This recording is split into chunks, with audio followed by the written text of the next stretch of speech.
Nick Campanella is a guest again today, new upcoming independent writer, author here, Minnesota homeboy. And you've got a new book, Discrepancy, and we could call this part two, I suppose, of our series of interviews getting ready for its launch and release in February. Nick, how are you doing today in Minnesota there? I'm doing really good. Thanks for having me again 2 times in as many weeks, and I'm super pumped to get this going.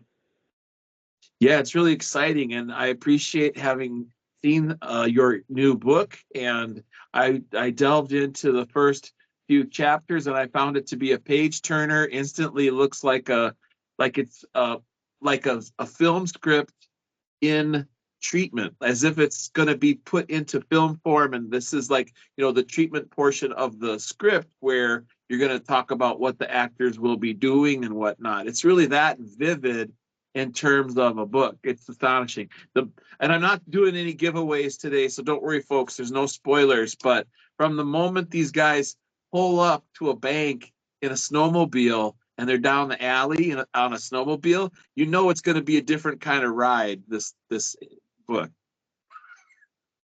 Yeah, definitely. I try to give it a good start, and that's actually the prologue. So that's actually takes place in the middle of the story. But I try to give the meat right away, so that the reader is just kind of super excited, and so many questions are in their head, like why are they robbing this bank and why are they on a snowmobile and all that type of fun stuff. But yeah. It's like that. It's like you say, it's like you take the quiet part and you put it up front. And then people want to know, why is that happening like this? Like you take the bottom line and you put it right out in the front. And then, of course, it moves into the funeral scene. And then so there's these moments in time that are shuffled a little bit. So you have to go to the funeral scene where the cousin has passed away. And then, of course, the addiction comes into play with why she died. And again, that's not really a spoiler because that's all like within the first 3 or 4 pages of the action. But I like how so at that moment, I'm sorry, I'm talking too much, but at that moment was when I said, so this really brings it back to even Minnesota communities, because everybody knows somebody who lost someone to fentanyl, and it's affected whole communities. And then when fentanyl, when somebody passes away, it ripples through the community. So this book is really, it's powerful on that level too. We're dealing with that in Rochester. Just this week we've had fentanyl overdoses. We've had fentanyl mixed into other kinds of drugs. We've had a lot of shootings go down in Rochester that are drug related, and it's thought the guys are already out of state. The rumor is they've already left. The police are going, and oh, who did this terrible crime? And well, they're gone is the word on the streets. They're already out of state. But did you think that when you were writing this, it was going to be a statement about what's happening to Minnesota somehow in our communities? Yeah, that's definitely in the back. It was definitely in the back of my head there. I kind of almost I hesitated on writing this story just because it's so sensitive of a topic, and I didn't want to seem like I was glamorizing drugs or whatnot. But I think that it's important, and I wanted to kind of delve into that realm of fentanyl and drugs and the consequences of that. There's consequences from the users, the dealers, the big time dealers, the cops. From every level, there's so much tragedy and so much pain that goes into it. And yeah, we all know somebody that has died of some sort of drug overdose or addiction, or people that just ruin their lives, and it's sad. So this story kind of gets into that from all levels, and I think it's gonna really be something that will touch people's heart, and hopefully it doesn't offend anybody. I mean, I personally know people that have died of this, and family members, and there will probably be some people that have troubles reading this because it's so powerful, it's so painful. But yeah, basically Curt Banks is the main character, and his girlfriend's cousin dies of a drug overdose. And it turns out Curt is a drug dealer, a big time drug dealer in this small city. And, this hits him pretty hard. He he doesn't tell his girlfriend. She doesn't even know what he does for a living. They're just a couple. They love each other. But this really touches home for him. This really hurts him. He has guilt because he believes it's his fault. Most of the drugs in this town belong to him, and he wants to quit. He really, truly wants to quit. He tells all of his business people that he's going to quit, and he's made the plan. He's already made the decision. He is quitting. But the problem is that night he gets robbed at gunpoint, and the burglars take about $200,000 from him, money that he owes a very powerful drug syndicate. And they beat him up pretty bad, and they take all the money, and then he's left with nothing. They don't kill him, obviously, but he has to figure out a way that he's going to tell his boss that he owes them $200,000 and why and what, so when he goes to go, fess up, they don't really, they're a little bit, what brings into the discrepancy in it. They don't really believe him. The guy, the gang member, the gang leader, his name is Gary Pittman. And he says that he doesn't believe him. He says that his limp and his bruises don't impress him.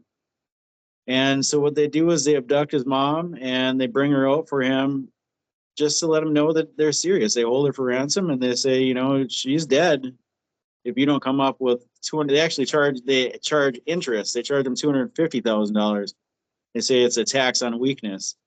And the deadline is 1 week. That's it. So, he has to go back to Duluth and come up with a strategy to figure out how he's going to come up with that money. And a bank is the only way, even no matter how hard that could be, no matter how dangerous it could be, he has no choice. He has to save his mom. And I ask people, what would you do? I don't know if I'd rob a bank. I don't know what I'd do. I mean, you go to the cops, you might end up with a dead mom. He offers to sell his house. He offers, they don't want his house. They want money and they want it now. They want 1 week because this drug dealer, Gary Pittman, the guy, his boss, he has a boss as well. And his boss is in a cartel. And so basically there's a domino effect here. If he don't get his money, he's going to end up dead too. So that's kind of the gist of the first 25% of the book right there. And there's the, not irony, but the tactic to move the narrative forward of abducting the mother is another almost a metaphor for what fentanyl and methamphetamine has done again to Minnesota communities, because it's whole families that are affected when a child becomes addicted to drugs and goes into addiction with these drugs. I was reading in a chat room on Facebook about one of these homeless communities up in Minneapolis where the streets are just filled with tents and sleeping bags. And one of the mothers said in that chat room that she said, my son is on the way there in terms of his decisions that he's making about his life. And he just turned 50 years old. So the mother recognizes that she's losing her son. So when they took the guy's mom instead of his girlfriend. So it's not a love interest in a romantic sense, but it's a love interest in that this guy's own mother has been abducted. And that's almost a metaphor for Minnesota with the drug cartels and the way. And like you said, who would really go to the police at this point? Because the police are sometimes on the take now. The corruption has gone so deep in Minnesota communities that who would really trust telling the police anything about something so serious? It's not going to help going to the cops. A lot of people just aren't reporting things that are happening in their communities anymore because they'll just get in trouble or they'll be known by the cartels as snitches. So. Yeah, and then you got more problems. And it might be more than just the mom. It might be the whole family gets wiped out. When you're dealing with a serious criminal element, they are not joking around. So, I mean, but yeah. That's the whole point of the book. It's just like one of the things. What would you do? It just demands, it cries out for the reader to understand that there is going to be a major desire for Curt. He wants to save his mom. He's got a terrible weakness, a moral weakness that's affecting everyone around him. And if he wants to get what he wants, he's going to have to figure out the changes that in order so they can live properly in the world and save his mom and get out of that horrible lifestyle that he's living. and committing a crime is seemingly that is his only choice. So what do you think about, again, I mean, we talked about this a little bit last time, and you gave me a dispensation to go ahead and do it again, but what is it about your background that like lends assistance to you in character development, or the voice, or the narrative, in this whole writing process? What does your background help lend itself to your craft? Does the art imitate reality, and reality imitate art a little bit? Well, I think it does. I mean, part of I don't want to say I grew up in the ghetto, but I grew up in a very poor neighborhood, and I grew up in a single parent family, and we were super poor. And I'm half black, half white. And growing up, I went to a high school called Central High School, and it was a very diverse high school. There's a lot of black, white, green, purple, every type of race, every type of economic background. So my problem, I always had too many friends. I had all types of friends: good, bad, green, purple, ugly, beautiful. I had friends that were country people. I had friends that were gang members. I had friends that were Chinese gang members. I had a lot. I was a hockey player, so I grew up around a lot of jocks and stuff like that. But I somehow was able to make friends with everybody, and I seen the good in every person, even gang members. And so I grew up in kind of rough neighborhood, and I've seen a lot of gang activity, not like necessarily shootings or whatever. But I told you last time I got robbed at gunpoint at the age of 17. And that was, I had only said, a lot of people don't know this, but I've been robbed at gunpoint 3 times in my life. And, you take that with you, and, them things make you change your life for the better. And I figured once I started writing, I thought I'd kind of bring them emotions to the table and put it into my books. And, my books are not nonfiction, they're fiction. So, I mean, everything that happens in my stories it has nothing to do with me or any person I know or anything in my past. But, when you see these things, it brings other ideas into your head. And, when you've, been on that side of the doorway, when you get a knock on the door, you open the door, you get a gun in your face, and I kind of made light of it last time. I told them that we were having a party, and I told the guys to take the beer. Well, I didn't say that. I actually just froze, but they did take all our wallets, and we lost about $25 each. And I'll tell you, the whole thing lasted about 10 minutes, where they searched the house and they went around, put the gun right to the back of your head, and they were swearing and yelling and screaming. And I was 17 years old. My daughter is 17 years old right now, and I couldn't imagine. It just, I thought I was all grown up at the time, but I look at my daughter and she's just so young and so precious. I can't imagine that happened to me at that age. And, I'm so glad that she's living a better lifestyle than I was living at that age. But I'll tell you, you never forget that, and once I did grow up and I had a child and I sobered myself up and I started getting myself out of the bar and got myself out of the street lifestyle, I'll tell you what, I haven't had no guns put to my head anytime recently. I haven't been in any fights. I haven't been in any trouble. And I'm living a pretty good life. I've been sober for, at least 10 years. Not that I had a major problem, but yeah, in my 20s, I was drunk. I was in the bar every single night. I had, I was in bar league hockey, bar league softball, bar league pool, bar league poker. And I was just basically drunk in my 20s. And and I wondered why I was getting in trouble. Why am I getting in these fights? Why is this? Why is that? But I'll tell you, you remove yourself from that element, that doesn't happen, and you save money that way too, and your health too. Gosh, I'll tell you, in the last 6 years, I definitely, have not been drinking or smoking, or I quit drinking pop. I quit eating fast food. And I'll tell you what, in 6 years, I have not missed one day of work. I have not got sick. I have not got the cold. I have not got a flu. I didn't get COVID. I don't have no vaccine.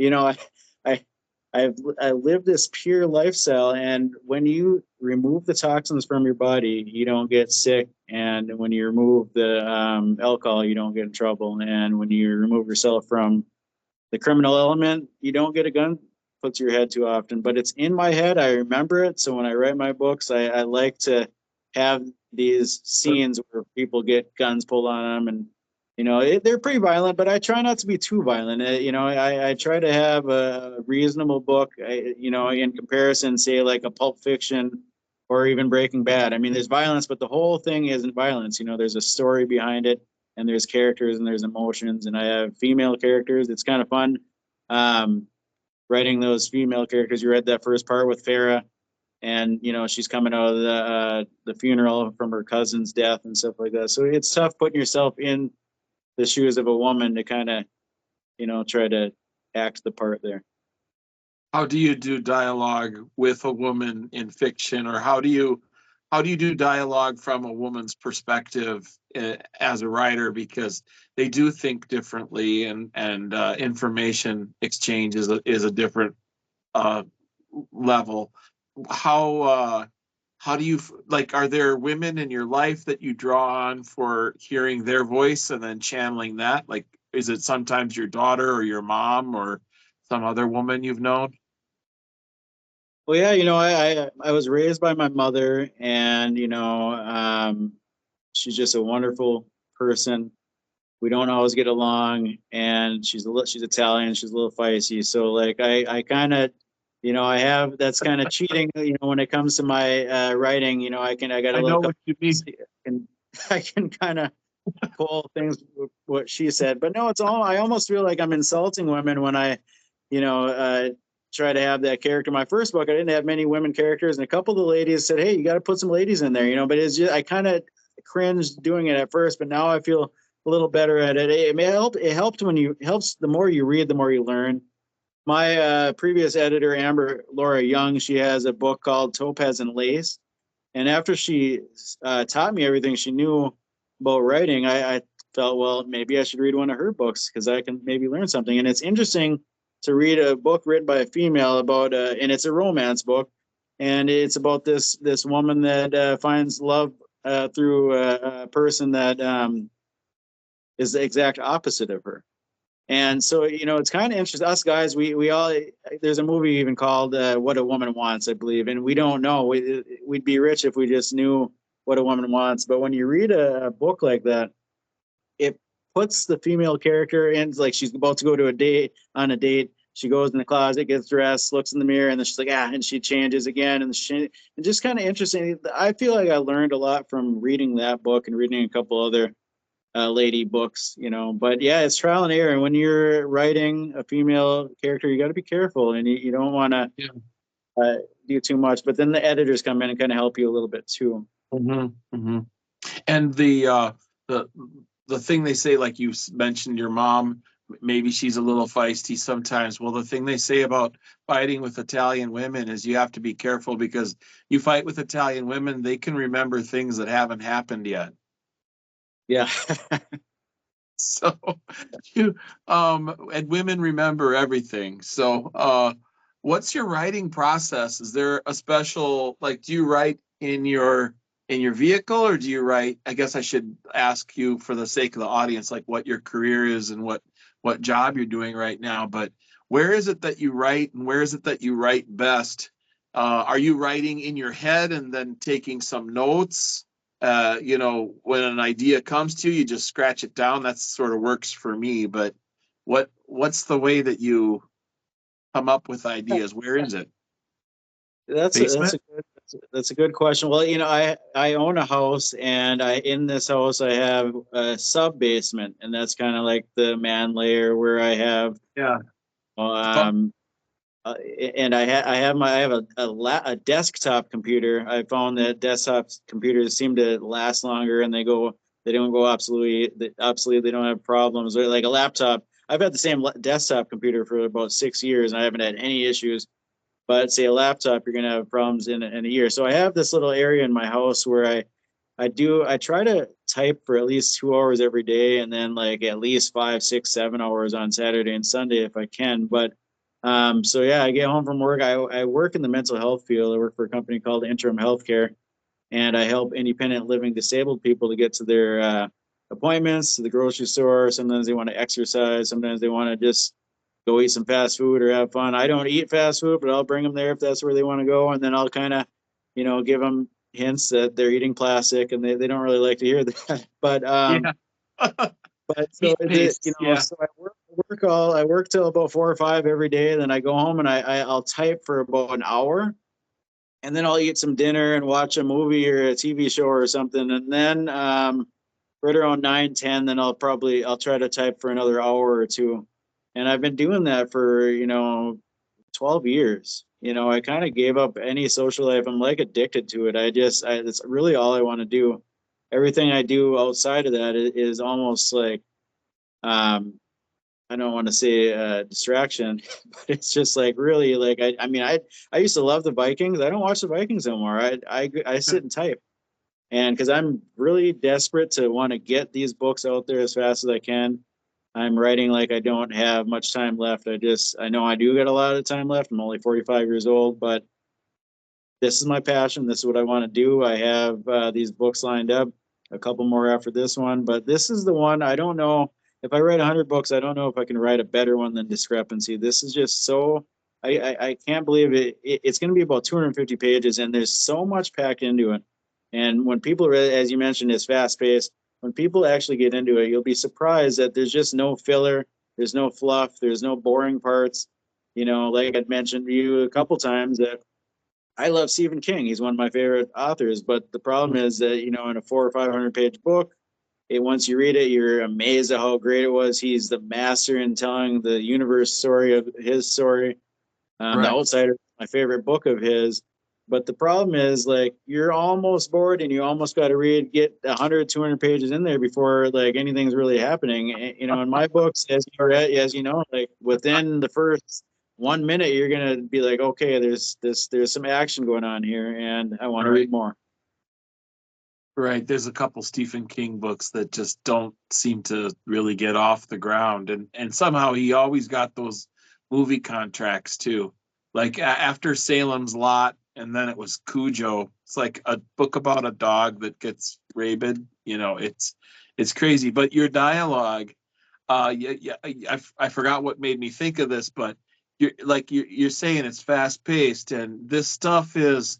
I was thinking it's Ernest Hemingway type dialogue, because it's just so bare bones when the police come in to do a questioning routine on a character. I don't want to be more specific, but they come in and it's just boom, boom, boom, and it's just the dialogue's just happening. I mean, that's why it makes me think that this is bound for Hollywood. This is, well, or an independent filmmaker in Minnesota. Wouldn't that be cool to have like a actual local filmmaker in Minnesota pick it up and say, you know what, this would make a great movie. Some local director, and have it be like a genuine Fargo, not a Fargo that, is what the West Coast thinks we're like.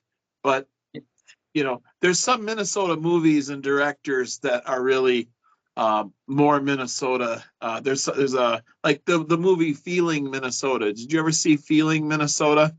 It's also more, it's suspense, or A Simple Plan, which did have Billy Bob Thornton in it, but A Simple Plan was also A Simple Plan. I did see that movie. I actually like that. And my first book, Path of Affliction, is very similar to that, kind of about the consequences of stealing a bag full of money from a drug cartel.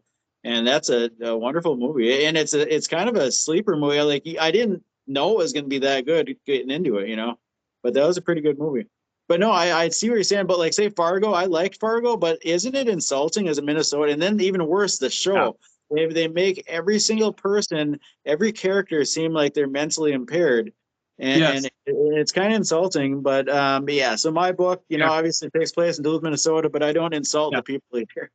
Right, because Hollywood thinks we're stupid out here in the rocks and cows. We're just we're the consumers of media. We're not the producers, but we're catching up and we're surpassing all of that. But I'd encourage you to see Feeling Minnesota too. That's a really it's a really high quality film, and when you get Minnesotans producing films, I think Fargo was insulting, really. It was a big hit, but it's not what we do. We don't talk like that, and we don't act like that. But of course, Fargo's in North Dakota, so but Yeah. but nobody else knew that, right?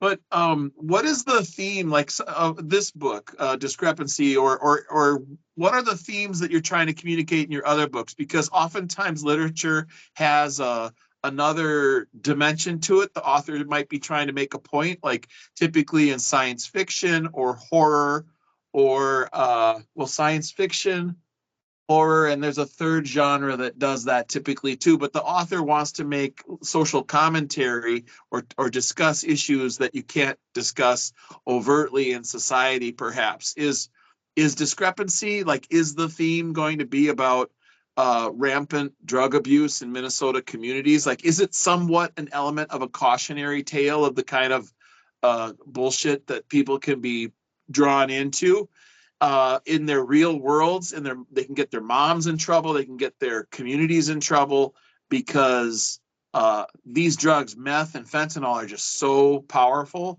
and people just become monkeys overnight? I don't know. Yeah, that's a really good question. Theme is very important, and yes, this book is about the consequences of drugs.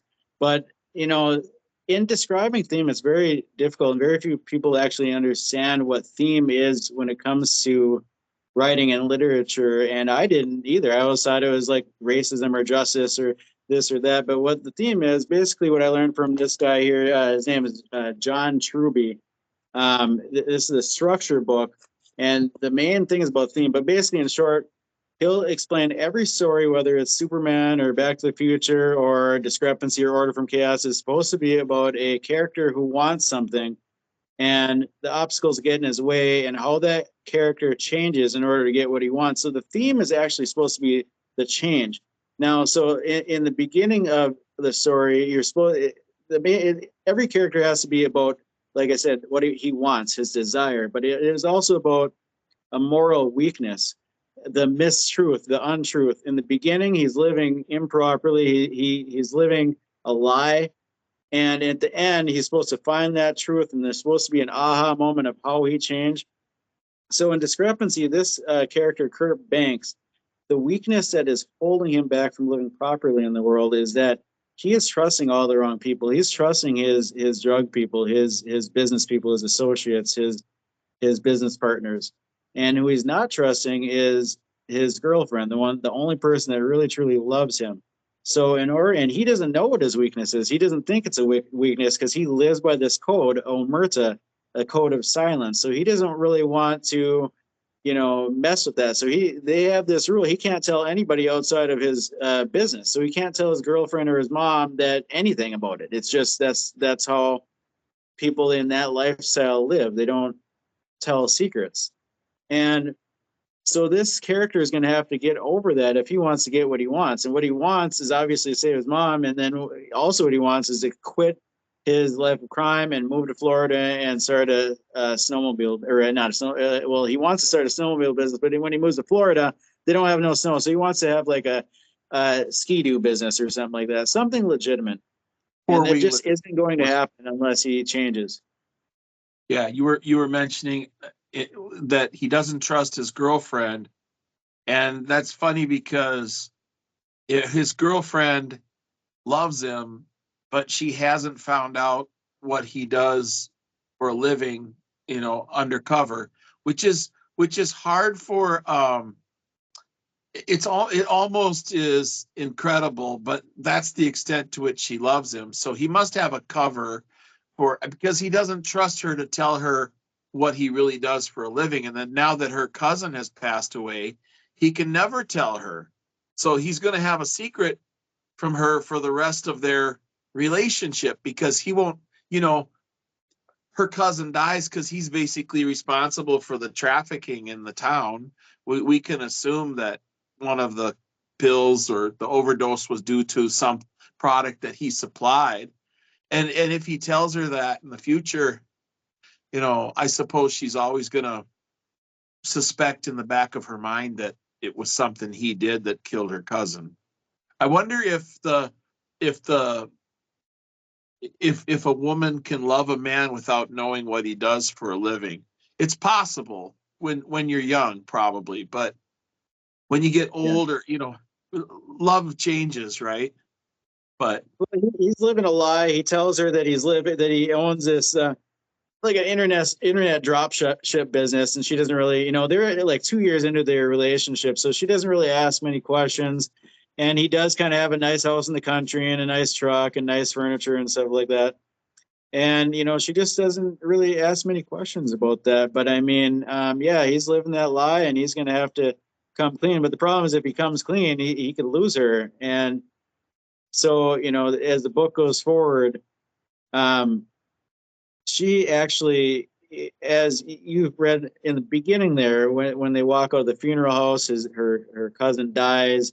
After that, when he gets beat up and robbed for all his money, he actually goes to his girlfriend and tells her that he wants to tell her something, but he can't tell her too much because he wants to make sure she's safe. He gives her some money and tells her to tell her boss that she's going to take a couple days off. He wants her to go get his mom and go take her somewhere just to be safe, And she's like, "What for? What? That you're scaring me, Curt. What are you trying to say here?" And he's like, "I can't tell you anything about it. It's just not safe here. I got into some big trouble with some bad people, and please leave the city for just a couple days." He's like, "I'm going to fix this. We're going to figure it out," because he just thinks he's going to go down there and talk to them and work it out one way or another. But when he goes down there, they already have his mom, so she's too late to save the mother. So when Farrah goes to the mother's house to get her, the house is in ransack, the dog is dead, and the mother is gone. And she has no idea what's going on. She picks up the phone. She's about to call 911, but she remembers Curt telling her that if she calls the cops, and everybody's going to end up dead. So he does tell her a little bit, but she doesn't know why or how or what's going on. She has her own assumptions and everything, but she loves him. She wants to be by his side, and she doesn't want to perish. So she takes his advice and goes out of town for a couple days. Okay, so she gets out of the way and to safety. So we're going to have to read this book and watch the film once it comes out too. But more importantly, I'm glad that people are still writing books and people are still reading books, because I'm print literate, and I have my foot on both sides of that digital divide. So I really, really like books a lot, and I've read a lot of books. Well, what are your favorite authors, and what are obviously, I mean, you're a lot younger than I, and you love books and you love writing. That just seems like it's on a cusp of becoming a lost art. Who are your favorite writers, and what are some of your favorite books and maybe movies as well that have inspired you? Yeah, no, that's a good question. Yeah, I when I was a kid, I didn't really read much. I didn't read much fiction. I loved history. So, all in my 20s, even though I was drunk, when I had any chance, I'd be watching the History Channel or reading things about World War II. My favorite stuff was about the Cold War. And right after World War II, my favorite nonfiction book is called The Naked Communists. I can't remember the name of the author, but it's just an amazing book that talks about the Cold War and the rise of communism in the world. But then once I became when I was about to become a writer, I was thinking about that I wanted to read. My buddy, his name is Chris. He gave me this book called The Family Corleone by Ed Falco. And what this is it's a prequel to The Godfather. Oh. And it's basically the rise of Luca Brasi, if you've ever seen the Godfather movies. But it's probably my favorite crime thriller type book. It is absolutely amazing. If because it fills in all the blanks. The Godfather was a wonderful movie, but this book basically makes The Godfather seem like child's play, I guess. It is an amazing book. I highly recommend it. And yeah, I mean, I also, I'm not super into sci-fi, but my favorite book overall is Darth Bane. It's a Star Wars book, but it makes Star Wars feel like child's play. It is kind of, you'd say, rated R. It takes place 1,000 years before Darth Vader. And Darth Bane is basically the Sith that basically came up with the rule of two, and it is I highly recommend it. It's just an amazing book, but it's 3 books, you know. So I mean, if you read the first book, you're going to love it, you know. But I highly recommend reading all three. If you're into Star Wars, that's the book that you want to read. And then this book here, John Truby, you know, this book, it elevated my skills as a writer. It taught me that about theme and how important that is, and how important it is to have desire and weakness, because without that, what you have is story chaos. You know, my other two books, thank God, somehow naturally I just knew that, you know, but it wasn't to the extent that I know now. You know, I just naturally came up with Path of Affliction. It was a dream, and then it ended up coming out with he had a goal, he had a desire, he had a weakness. You know, but as I've grown in my writing skills, you'll see that Discrepancy, I believe, is hitting all the marks that it needs, and not only that it needs to be a successful book, but I believe it hits the story plot points that it would take to make a movie. And as soon as I turn this book in, I'm going to transform this manuscript into a movie script. I have the software already, and I know how to do it. I've studied a lot on what it takes to transform that, because you know a movie script is probably 100 pages, maybe 120.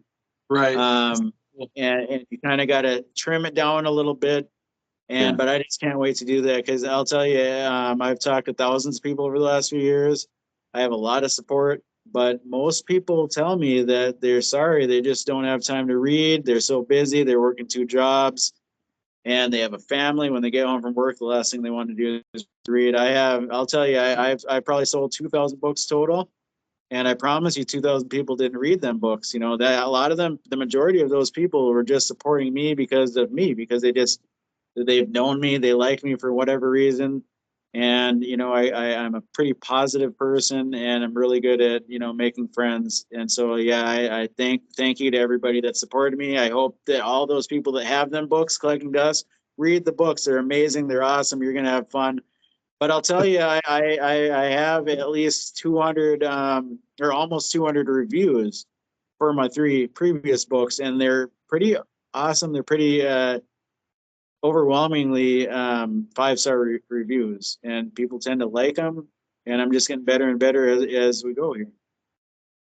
Well, remember us little people in Minnesota when you make it big, and just stay here and become the next.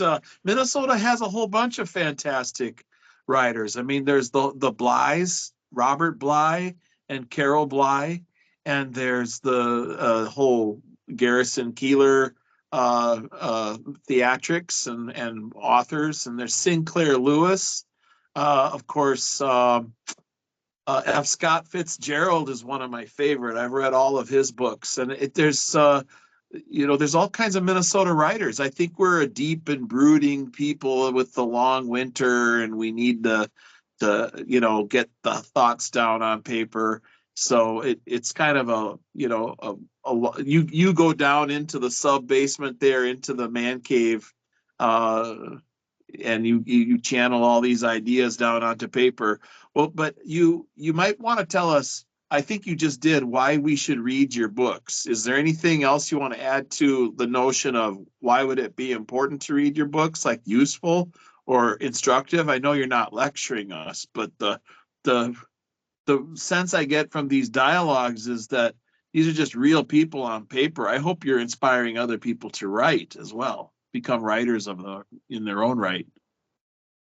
I think I do. I actually know, I know probably I'm like pretty close friends with at least 5 or 10 other authors, and then another 3 or 4 aspiring writers that I offer myself for free to just, I'm always there if anybody ever has any questions to anything about the story structure, or about publishing, or about marketing, or anything like that. But no, I try to pump these books out in a way that it's just not boring. Like I said, one of the reasons most people don't read is because not only do they not have time, but they try it. They read a book and they're half bored. I do the same thing, but I usually I'll set a book down if it doesn't like catch me. But if it catches me and it's a little boring, I'll keep reading on it. My goal is to have books that nobody's boring, nobody's bored, nobody's going to stop reading it. They're going to be super fun, super hyper intense all the way through. And But that's not the only reason I think that people want to read my books. We're living in an era that there's this idea that people are kind of getting sick of the elite running the show and the pointy heads and the super super doer. No disrespect to Stephen King or Patterson or any of those. They're great people, great authors. But I think there's a void. I think there's room for the little guy out there, room for the $19 an hour guy that is basically living paycheck to paycheck. I think people can resonate around that. I think that I am them in a sense. I've seen what they've seen. I've had days where I got to choose between gas and food. You know, I've woke up hungover. I've woken up in the jail cell. I've woken up heartbroken. I am just like anybody else. There's no difference between me and you. No difference between anybody else. And I mentioned before, I'm half black, half white. And one of the best things about being a mixed race person is that I don't see color. And I know a lot of people don't like to hear that. You know, I don't want to say I'm colorblind because obviously I see that, you know, your skin color is different than mine. But what I mean by colorblind is that I treat everybody the same. I don't judge anybody based on the color of their skin. You know, I love all people. We're especially Americans, and I'm willing to give everybody a chance. And I think that, you know, this life that we're living in, this world that we're living in right now, I think there's room for the little guy. There's room for someone like me to rise up and be elevated, but I can't get there without people's help. I've had a lot of support over the last few years, and I'm grateful for that. But we have to expand the base. We have to reach that 500 people. The ebook bomb, the $2 ebook bomb that's going to explode on Amazon February 18th. We're going to need 500 people to support me and buy this $2 ebook bomb. And if that happens, we will reach that top page on Amazon. We will go viral. We will shock the world. And once that happens, I will be there to say, and hopefully we can succeed and make some movies and, you know, shed some light back here in Duluth and further Minnesota. I will not forget about you. You gave me an opportunity here. This last 3 interviews that other people don't. I've had a couple of like radio interviews. I've had a couple of podcast interviews that weren't on video. This is just something special here when you're on video and it's live, and you know. It's not scripted. Right. It's not an adversarial interview. We're just 2 guys having a good conversation, and I appreciate it. And I hope to come back and chat with you again. Yeah, I'm sure that'll happen. And I think you have a plan to market it a little bit on YouTube this time around. Is it going to be more sharing of more videos to parse it out and then to get those in motion on social media and then get the book bomb set up for February? And that would be a plan you have? Are you marketing on YouTube? Yeah, you know, I do. I have Facebook, Instagram, YouTube, TikTok, LinkedIn, and maybe a couple others. What's that other one? Reddit. But Reddit. Facebook, I get the most love on Facebook. YouTube, my presence isn't as big, but I gotta keep posting, you know, and I'm not really getting many likes, much love on YouTube. But I think you got to keep trying, and maybe you got to put a little bit of money behind it, you know. And so as we get closer to the book launch, I'm not gonna I told you in my last book I didn't spend $1. On this book, I'm gonna spend a couple dollars, not too much, you know. It's tough times in this economy. But I believe this book is worth it, you know, even if I got to take out a small loan or anything like that, because I got to reach past my base. There's people out there that they want to read this book. They just don't know it yet. They don't know it exists. And once I get the book cover, that's going to help a little bit too. And the book cover is me running across the street in front of this bank. And it's pretty cool. And I think that's going to help. And, you know, I think that this book is really gonna succeed. I think it's gonna reach all different types of people, and not just people that like crime thrillers. I believe that millions of people, once it reaches that top page on Amazon, I really truly believe that this could go viral, and I could fully succeed with this book. Yeah, I'm hoping that happens too. And I want to say this has been a delight again. an incredible opportunity to have a conversation with you. And I look forward to more of these. And I think we might, in the next video, take a look back at your earlier books, maybe return back to your origins a little bit. If you want to, if you think that one of your earlier books is something you want to highlight, we could take a look at that. But I want to thank you again. And we're coming up on about, 45 minutes here. But it is remarkable, though, that people prefer these kinds of conversations now and real podcasts to the canned products that come out of corporate America with all the money they have backing their channels and whatnot. It's astonishing to me that a few hundred people actually watch an interview like this. We never know who we might be reaching, and we want them to go to Amazon. And by the way, all of those links that you mentioned, I'd like to add those links, like the whole list of your social media, to the description below this video when I share it. So please give me the list of your preferred social media contact to reach you and to purchase your book. Of course, we want everybody to go to Amazon for the start, right? So go ahead and have the last word. Yeah. And say thank you. I'll send you an email with some of them links. And yeah, obviously nickcampanella.com when the time comes, that will also have a link right to Amazon. But yeah, this is just an amazing hour that I spent with you. Thank you so much.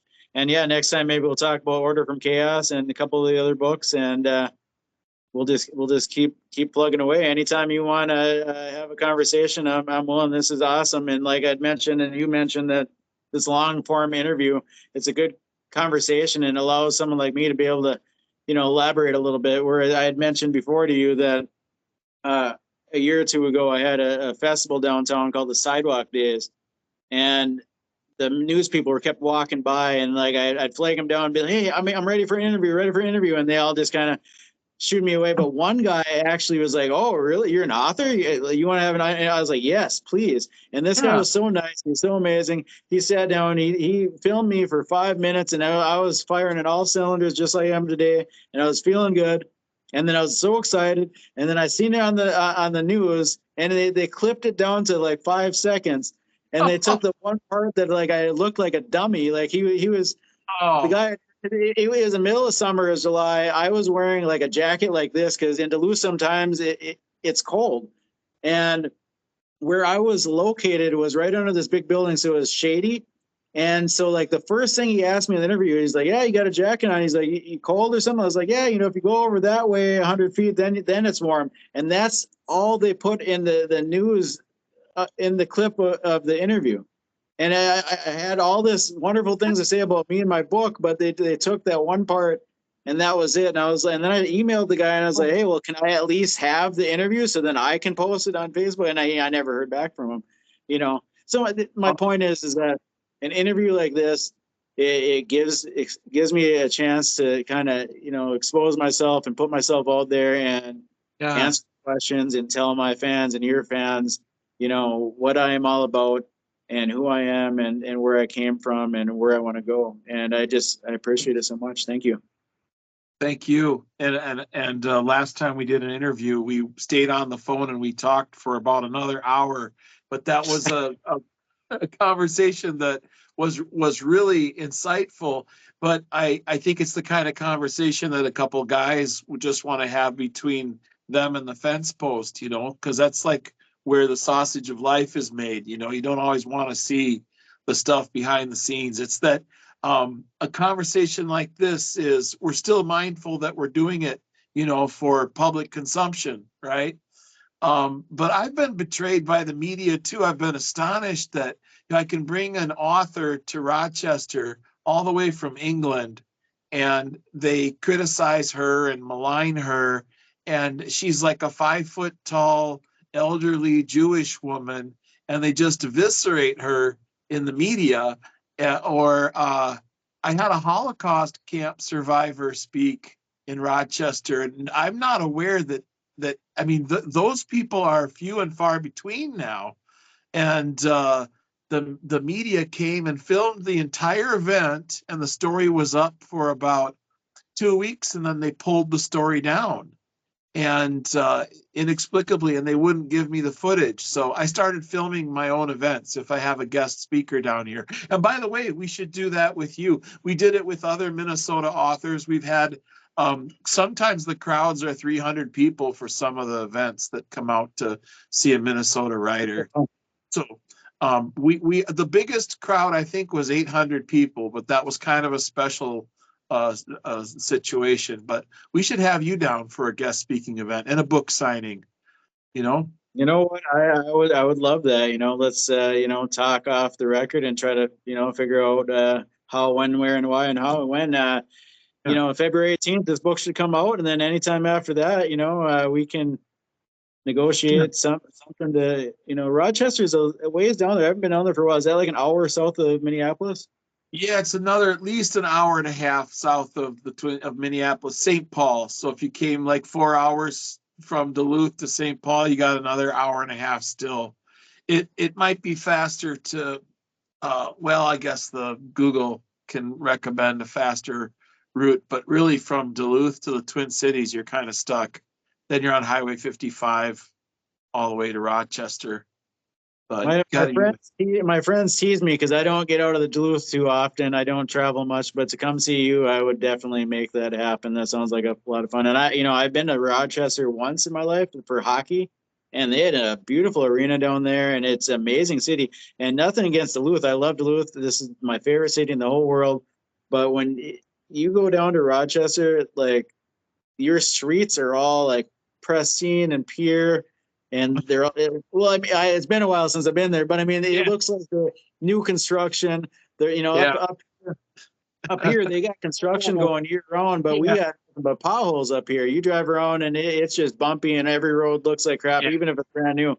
And you're like the San Francisco of the Midwest in terms of those big hills that are like cobblestone roads and stuff, and you can really twist your ankles walking down the sidewalk in Duluth, if I remember right. But it's been a while since I've been there. But yeah, the bumpy roads, it does a job on your suspension. Your winters are so unpredictable that I suppose the ice gradually breaks up the roads much more quickly. You probably have some. It's got to be hard on the hills, and then the constant cold, warm, cold. Like even just this week, I mean, we've had, cold weather. We've had warm weather. Today it's about 34 degrees, and it's just constantly back and forth. But this is a wonderful city here. It takes 10 minutes to get anywhere from any point to any point. There's crime, but there's not. You don't really notice it. You can kind of leave your doors unlocked. But yeah, I lock my doors. I love Duluth. Well, it's been great talking to you again, Nick, and we'll see you soon down the road. Okay, sir? Thank you. Awesome. Thank you.